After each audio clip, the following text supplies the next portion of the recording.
கேரளாவோட chief minister Pinarayi Vijayan ஒரு முக்கியமான ரெக்வெஸ்ட்டை Indian government கிட்ட வச்சிருக்காங்க. சீக்கிரமா கேரளாக்கு இந்தியன் ஆர்மியை அனுப்புங்க, இந்தியன் ஏர்ஃபோர்ஸ் அனுப்புங்க, எங்களுக்கு தேவைப்படுறாங்க. அப்புறம் ரெஸ்கியூ எஃபர்ட்டுக்கு ஆள் பத்தல, இன்னமும் ஆட்களையும் நிறைய அனுப்புங்க. அண்ட் காப்பாற்றப்பட்டவங்களை வந்து நாங்கள் ரீஹாபிலிட்டேட் பண்ணோம், அதுக்கு ஃபண்டை ரிலீஸ் பண்ணுங்கன்னு சொல்லிட்டு ஏகப்பட்ட ரெக்வெஸ்ட்டை கேரளாவோட சீஃப் மினிஸ்டர் சென்ட்ரல் கவர்மெண்ட் கிட்ட வச்சிருக்காங்க. தமிழ்நாட்டோட சீஃப் மினிஸ்டர் M.K. ஸ்டாலின் இருந்துகிட்டு 5 கோடி ரூபாய் இமீடியட்டா நாங்கள் கேரளாக்கு தரோம், இது போக நாங்கள் ஹெல்ப் பண்ணுவோம், சீக்கிரமா எல்லாரும் பத்திரமா வாங்க அப்படிங்கிற ஒரு விஷயத்த சொல்லியிருக்காங்க. கேரளால 2 நாளுக்கு ஸ்டேட் ஃபுல்லா லீவ், துக்கம் அனுசரிக்கிறோம் அப்படின்னு சொல்லிட்டு ஹாலிடே கொடுத்துருக்காங்க. என்ன நடந்துட்டு இருக்குது கேரளால, அதுவும் எஸ்பெஷலி வயநாட்டில், அதை தான் இன்னைக்கு வீடியோவில் நம்ம டீட்டெயில்டாக பார்க்க போகிறோம். So let's get started. Hello everyone, நான் Madan Gowri and hello my dear MG squad.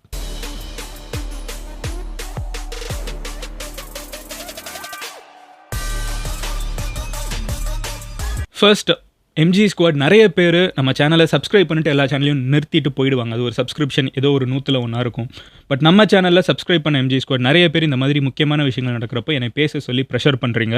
Thank you for that. இந்த டாப்பிக்கும் நீங்கள் சொல்கிறதுனால தான், சப்ஸ்கிரைப் பண்ண எல்லாருமே வந்து எனக்கு கமெண்ட் செக்ஷன்லையும் டிஎம்லையும் சொன்னதுனால தான் என்னால் இந்த டாபிக் இமீடியட்டாக எடுக்க முடிஞ்சிச்சு. இல்லைனா நான் கொஞ்ச நாள் வெயிட் பண்ணியிருப்பேன். பட் இதோட importance, thanks for letting me know. இப்போ என்ன நடந்துச்சுங்கிறத சொல்ல ஆரம்பிக்கிறேன். நேற்று நைட்டு ஓகேவா, எல்லாருமே தூங்கிட்டு இருந்த நேரத்தில் கேரளாவில் அதிகாலை, இன்னைக்கு அதிகாலைன்னு கூட வச்சுக்கலாம் ஓகேவா, 30th ஜூலை டியூஸ்டே அதிகாலை 1 மணி அளவில் மழை ஆல்ரெடி பெஞ்சிட்டு இருந்திருக்குது. மேப்பாடி அப்படின்னு சொல்லப்படக்கூடிய ஒரு பர்டிகுலர் டூரிஸ்டி கிராமம்னு கூட வச்சுக்கலாம். இது வந்து வயநாடு அப்படின்னு சொல்லப்படக்கூடிய பகுதி. தமிழ்நாட்டில இருந்து நிறைய பேர் டூரிசம்க்கு போயிட்டு வரக்கூடிய ஏரியா, நம்ம எல்லாருக்குமே தெரிஞ்சிருக்கும். அந்த இடத்துல மழை பெஞ்சுக்கிட்டே இருந்திருக்குது. அது போக நைட்டு 1 மணிலேருந்து 2 மணி அளவில் மழை கண்டினியூஸாக பெஞ்சதுனால அங்கே இருக்கிற சாயில் வந்து விடுபட்டு லேண்ட் ஸ்லைடு ஏற்பட்டிருக்குது. மக்கள் யாருக்குமே வந்து அவேர்னஸே கிடையாது. யோசிச்சு பாருங்க, இது வந்து ஒரு மிகப்பெரிய சிட்டி கிடையாது, இது வந்து டூரிஸ்டி பிளேஸ், நிறைய டீ பிளான்டேஷன் ஒர்க்கர்ஸ் இருக்கக்கூடிய ஏரியா. ஸோ எல்லாருமே டென்ட்டில் வாழ்கிற நிறைய பேர் இருக்காங்க. சின்ன சின்ன வீடுகளில், குடிசைகள் மாதிரி ஏரியாவில் வாழக்கூடிய ஆஸ்பெஸ்டாஸ் போட்ட வீடுகள், இந்த மாதிரி இருக்கக்கூடிய நிறைய இடம் வந்து நைட்டு தூங்கிட்டு இருக்கிற நேரத்தில் மழை இருக்கிறதுனால எல்லாருமே ஷெல்டருக்குள்ளே தான் இருந்திருப்பாங்க. நிறைய பேர் தூங்கிட்டு இருந்திருப்பாங்க. அந்த நேரத்தில் மழை அதிகமாக பெஞ்ச காரணத்தினால மலை பிரதேசத்தில் லேண்ட் ஸ்லைடு ஏற்பட்டிருக்குது. லேண்ட் ஸ்லைடு அப்படிங்கிறது வந்து மண் சரிவு. ஸோ மொத்தமாக மலையே வந்து மண்ணெல்லாம் அடிச்சுட்டு போனால் எப்படி இருக்கும், வீடு இருக்குன்னா வீடே அப்படியே அடிச்சுட்டு போனால் எப்படி இருக்கும், வீட்டில் இருக்கிற ஆட்கள் எல்லாத்தையுமே தண்ணி மண் எல்லாமே சேர்ந்து இழுத்துட்டு போனால் எப்படி இருக்கும். ஸோ அந்த மாதிரி ஒரு லேண்ட் ஸ்லைடு வந்து வயநாட்டில் இந்த பர்டிகுலர் எஸ்பெஷலி மேப்பாடி அப்படிங்கிற ஒரு பகுதியில் 1 மணி அளவில் ஆரம்பிச்சிருக்குது. அங்கேருந்து அடிச்சுட்டு போனதில் பார்த்தீங்கன்னா இதில் நடுவில் 6 வேற ஓடிட்டு இருக்குது. அதுக்கப்புறம் கொஞ்சம் நேரம் கழிச்சு முண்டக்கை, அதுக்கப்புறம் சூரைமலா அப்படிங்கிற பகுதிகள் எல்லாத்துலேயுமே லேண்ட்ஸ்லைடு கொஞ்சம் கொஞ்சமாக அந்த இம்பாக்ட் வந்துக்கிட்டே இருந்திருக்குது. நடுவில் இருக்கக்கூடிய ஆறு, அந்த ஆற்றுக்கு மேலே இருந்த பிரிட்ஜு எல்லாமே அடிச்சுட்டு போயிட்டு இருக்குது. நிறைய இடத்துல கிராமங்களுக்குள்ளே இன்னமும் நம்ம ரெஸ்கியூ எஃபர்ட் போய் பண்ண முடியலை. ஏன்னா அந்த பிரிட்ஜஸ் கனெக்ட் பண்ணக்கூடிய ஒரு பிரிட்ஜ் தான் இருக்குது சில கிராமங்களுக்கு, அதெல்லாம் அடிச்சுட்டு போயிடுது. இது எல்லாமே அடிச்சுட்டு போய் கடைசியில் சூச்சிப்பாரா வாட்டர் ஃபால்ஸ் அப்படிங்கிற ஒரு விஷயம் இருக்குது. 5:45 AM வந்து சூரல்மலா அப்படிங்கிற ஒரு இடத்துல இன்னொரு ஒரு லேண்ட்ஸ்லைடு. இதோட மொத்த இம்பாக்ட் வந்து கடைசியில் சூச்சிப்பாரா வாட்டர் ஃபால்ஸ் அப்படிங்கிற ஒரு இடத்துல வந்து வாட்டர் ஃபால்ஸில் நிறைய பேர் மக்கள், இது எல்லாமே இது லேண்ட்ஸ்லைடு ஏற்படுது அப்படின்னு சொல்லிட்டு இருக்கப்போ லேண்ட் மட்டும் காணாமல் போகல, உள்ளே இருந்த மக்கள், மேலே வீடு கட்டி இருக்கிறவங்க எல்லாருமே அடிச்சுட்டு போகிறாங்க. ஒரு கிராமங்கள் வந்து காலி ஆகிட்டு இருக்குது. நான் சொல்லக்கூடிய நம்பர் உங்களுக்கு கடைசியில் பயமுடுத்தும். ஸோ இப்படி அடிச்சுட்டு போகிறப்ப கடைசியில் சூச்சிப்பாரா வாட்டர் ஃபால்ஸில் வந்து நிறைய பேர் தன்னோட உடைமைகள், மக்களே உள்ளுக்குள்ளே அடிச்சுட்டு போகிறாங்க. கடைசியில் இன்னைக்கு காலையில் விடிஞ்சதுக்கப்புறம் பார்த்தீங்கன்னா சில பேரோட உடல் வந்து பொத்துக்கல் அப்படிங்கிற ஒரு ஏரியாவில் கூட கண்டெடுக்கப்பட்டிருக்கு. இது பக்கத்து டிஸ்ட்ரிக்ட், கிட்டத்தட்ட 35 கிலோமீட்டர் தள்ளி வந்து மக்கள், மலையில் வாழ்ந்துட்டு இருந்த மக்களோட உடல்கள் வந்து கண்டெடுக்கப்பட்டு இருக்குது. சூச்சிப்பாரா இந்த பொத்துக்கல் அப்படிங்கிற இடத்துக்கும் அந்த லேண்ட்ஸ்லைடு ஆரம்பிச்ச இடத்துக்கும் இருக்கிற டிஸ்டன்ஸ் உங்ககிட்ட சொல்லணும்னா கிட்டத்தட்ட 35 கிலோமீட்டர்ஸ். திருப்பூர்லேருந்து கோயம்புத்தூருக்கு மண் வந்து அரிச்சிட்டு லேண்ட்ஸ்லைடு ஏற்பட்டால் எப்படி இருக்கும், ஹைப்போதெட்டிக்கலி எலிவேஷன்லாம் வச்சு நீங்கள் பார்த்தீங்கன்னா அவ்வளோ தூரத்துக்கு வந்து உடல்கள் வந்து கண்டெடுக்கப்பட்டு இருக்குது.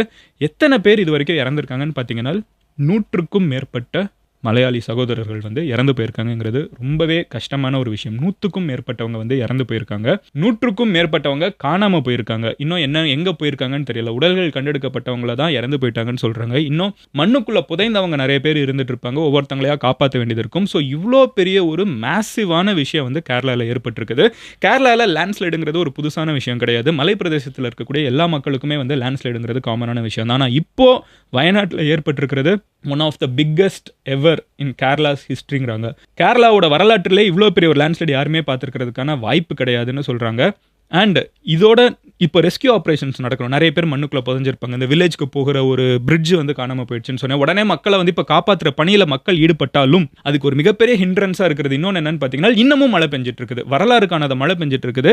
ரெட் அலர்ட் வந்து அங்கே போடப்பட்டிருக்குது. இப்போ இந்த வீடியோ நான் எடுத்துட்டு இருக்கப்போ இது நேற்று நைட் நடந்துருச்சு. இன்னும் ரெஸ்கியூ ஆப்ரேஷன்ஸ் போயிட்டு இருக்கு. பட் ரெட் அலர்ட் இன்னும் போடப்பட்டிருக்குது.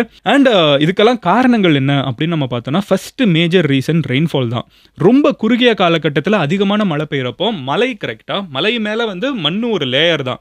ஸோ அந்த மண்ணோட லேயர் வந்து ரொம்ப கண்டினியூஸாக மழை பெஞ்சிக்கிட்டே இருக்கு. ரெயின் கண்டினியூஸாக இருக்கிறப்போ அந்த மண் வந்து லூஸ் கொடுத்து லேண்ட்ஸ்லைட் ஆகுது. ஜென்ரலாக எல்லா இடத்துலையும் இது நடக்கிறது கிடையாது. ஏன்னா மரங்கள் வந்து ரொம்ப ஸ்ட்ராங்காக பிடிச்சி வச்சிருக்கும்.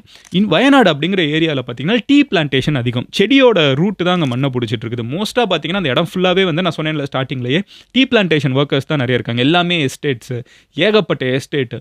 ஸோ அந்த மாதிரி இருக்கிற நேரத்தில் it has created an opportunity. நம்ம வந்து மனிதர்கள் டீ பிளான்டேஷன் அங்கே நிறைய வச்சுட்டு இருக்கோம். மரங்கள் வந்து நிறைய கிடையாது. நீங்கள் டூரிஸ்ட் டெஸ்டினேஷனில் இப்போ கொடைக்கானல் நீங்கள் எதிர்பார்க்குற மரங்கள் வந்து நீங்கள் வயநாட்டில் பார்க்க மாட்டீங்க. நிறைய நான் சும்மா வயநாடு விலாக்லாம் எடுத்து பார்த்தேன். கண்ணு கெட்டின தூரத்துக்கு டீ பிளான்டேஷனாக இருக்குது. அப்போ டீ பிளான்டேஷனில் வந்து மண் அவ்வளோ ஸ்ட்ராங்காக ஹோல்டு பண்ணுறது கிடையாது. அது போக ரொம்ப ஹெவியான ரெயின்ஃபால் ரொம்ப குறுகிய காலகட்டத்தில் வந்திருக்குது. இது எல்லாமே காம்பினேஷனாக ஒன்றா சேர்ந்து அது போக ஜாகிரபிக்கல் வல்னரபிலிட்டி இருக்குது. மலை பிரதேசத்தில் ரொம்ப ஸ்லோப்பாக இருக்குது. அண்ட் இது போக என்விரான்மெண்டல் டிகிரடேஷன் இருக்குதுன்னு சொல்கிறாங்க. ஆஸ் இன் அந்த இருக்கக்கூடிய பில்டிங்ஸ் வந்து எவ்வளோ டிஃபாரஸ்டேஷன் பண்ணி கட்டப்பட்டிருக்குது. அங்கே இருக்கக்கூடிய டூரிஸ்ட் ஸ்பாட்டுங்கிறதுனால உருவாக்கப்பட்ட அட்வென்ச்சர் பார்க்ஸ் மாதிரி இருக்கிறதா இருக்கட்டும், அதெல்லாம் எந்த அளவுக்கு இருக்குங்கிறத இதெல்லாம் வந்து முடிஞ்சதுக்கப்புறம். But what ever said and ton ஒரு மிகப்பெரிய மழை குறுகிய காலகட்டத்தில் மலை பிரதேசத்தில் டீ பிளான்டேஷன்ஸ்க்கு நடுவில் வந்தது ஒரு லேண்ட்ஸ்லைடை உருவாக்க ஆரம்பிச்சிருக்குது. வந்துட்டு இருக்கப்போ நிறைய டூரிஸ்ட் டெஸ்டினேஷனுங்கிறதுனால ஸ்டார்டிங் இடங்களில் உயிர் பலிகள் கம்மியாக இருந்தாலும் நடுவில் இருக்கக்கூடிய வில்லேஜஸில் மக்கள் அதிகமாக வாழ்கிறாங்க. அது எல்லாமே ஒன்றா சேர்ந்து நூற்றுக்கணக்கான மக்கள் இறந்து போயிருக்காங்க, நூற்றுக்கணக்கான மக்கள் காணாமல் போயிருக்காங்க. இதோட இம்பாக்ட் என்னன்னு பார்த்தீங்கன்னா, நம்ம சொன்ன மாதிரி மக்கள் இறந்து போயிருக்காங்க, காணாமல் போயிருக்காங்க. ரொம்ப சோகமான விஷயம். இது போக இன்ஃப்ராஸ்ட்ரக்சர், எத்தனை ஜென்ரேஷன்ஸ் ஆஃப் எத்தனை பேர் வந்து வீடுகள் கட்டினது, ஹோட்டல்ஸ் கட்டினது, ரிசார்ட்ஸ் எல்லாமே அடிச்சுட்டு போயிருக்குது. ஏன்னா லேண்ட் கீழே இருக்கிற மண்ணே வந்து அடிச்சுட்டு போயிருக்குது. இது போக என்னன்னு பார்த்தீங்கன்னா agriculture. So again tea plantation சொல்கிறப்போ அது கேரளாவோட one of the major economy சோர்ஸே. அதுவுமே வந்து நிறைய இடத்துல அஃபெக்ட் ஆகிருக்குது. கேரளாவில் இருக்கக்கூடிய டீ பிளான்டேஷன் வந்து வயநாட்டில் ரொம்ப அதிகம். அது வந்து கம்ப்ளீட்டாக அஃபெக்ட் ஆகிருக்குது. இது போக இன்ஃப்ராஸ்ட்ரக்சர் டேமேஜை நம்ம ரீபில்டு பண்ணுறதுக்கு எடுக்கக்கூடிய டைம் எல்லாமே வந்து ரொம்ப அதிகம். It's a very massive colossal effect on கேரளாங்கிறதுல மட்டும் செகண்ட் தாட்ஸே கிடையாது. இப்போ இதிலேருந்து கேரளா மக்கள் வெளிவரணுங்கிறதுல வந்து செகண்ட் தாட்ஸே கிடையாது. வந்துடுவாங்கங்கிறதுல நம்பிக்கை நம்ம எல்லாருக்குமே இருக்குது. பட் ஆப்வியஸாக சில கேள்விகள் இன்னைக்கு ராகுல் காந்தி பார்லிமெண்ட்டில் பேசினப்போ அவங்களும் சொன்னாங்க. அது அவங்களோட கான்ஸ்டிடியூவன்சி வேறு.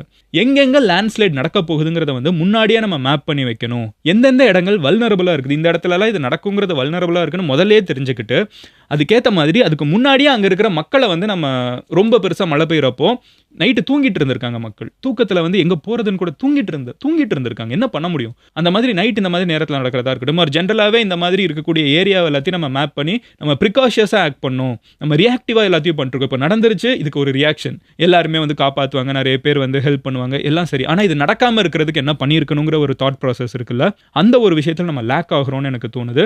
சில விஷயங்கள் வந்து நம்ம என்னதான் ப்ரிப்பேர்டாக இருந்தாலும் இயற்கை வந்து நம்மளை ஒரு சின்ன சலசலப்பு கொடுக்கணும்னு நினச்சோன்னா நம்ம யாருமே தாங்க மாட்டோங்கிறதும் யதார்த்தமான ஒரு விஷயம் தான். இருந்தாலும் நம்ம இருக்கிறதுலே பெஸ்ட்டாக ப்ரிப்பேர்டாக இருக்கோமாங்கிற கேள்வி இருக்குல்ல, அதுக்கு நம்ம ப்ரிப்பேர் ஆகணுங்கிறது தான் வந்து அந்த கான்ஸ்டிடியூவன்சியை ரெப்ரசென்ட் பண்ணக்கூடிய பார்லிமெண்ட் மெம்பரே பேசியிருக்காங்க இன்றைக்கி பார்லிமெண்ட்டில்.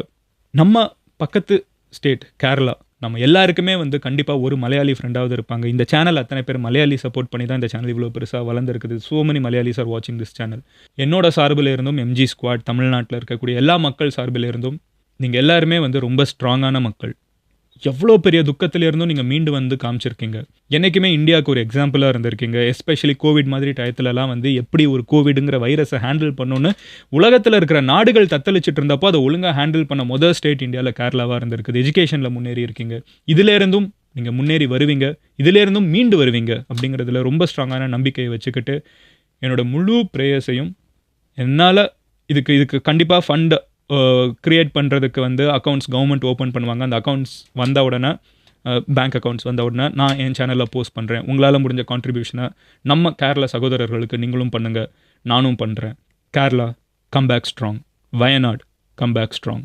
அண்ட் ஒவ்வொரு விஷயமும் நம்மளுக்கு நடக்காமல் ஒருத்தங்களுக்கு நடக்கிறப்போ 2 விஷயம் இருக்குது. ஒன்று அதிலேருந்து மீட்டு கொண்டு வரணும். அது நம்மளுக்கும் நடக்காமல் பார்த்துக்கணும். இந்தியாவில் மலை பிரதேசங்கள் ஏகப்பட்ட ஸ்டேட்டில் இருக்குது, இன்க்ளூடிங் தமிழ்நாடு. இந்த மாதிரி ஒரு துயரமான சம்பவம் நம்ம ஊரில் நடந்துடக்கூடாதுங்கிறதுக்கு மலையில் இருக்கக்கூடிய மக்கள் உங்களோட லோக்கல் ரெப்ரசன்டேட்டிவ்ஸ் கிட்ட, எலெக்டட் ரெப்ரசன்டேட்டிவ்ஸ் கிட்ட, பியூரோக்ராட்ஸ் கிட்ட, கலெக்டர்ஸ் இந்த மாதிரி ஆட்கள் கிட்ட இங்கே எல்லாத்தையும் ஒழுங்காக ப்ராப்பராக பார்த்துட்டு இருக்கீங்களாங்கிற கேள்வியை தயவு செஞ்சு கேளுங்க. இந்த வீடியோவை மலையில் வாழக்கூடிய மக்களுக்கு நிறைய அனுப்புங்க, எஸ்பெஷலி மலையாளி மக்களுக்கு அனுப்புங்க. Stay strong Kerala, come back strong Kerala. Love you all, take care. My prayers.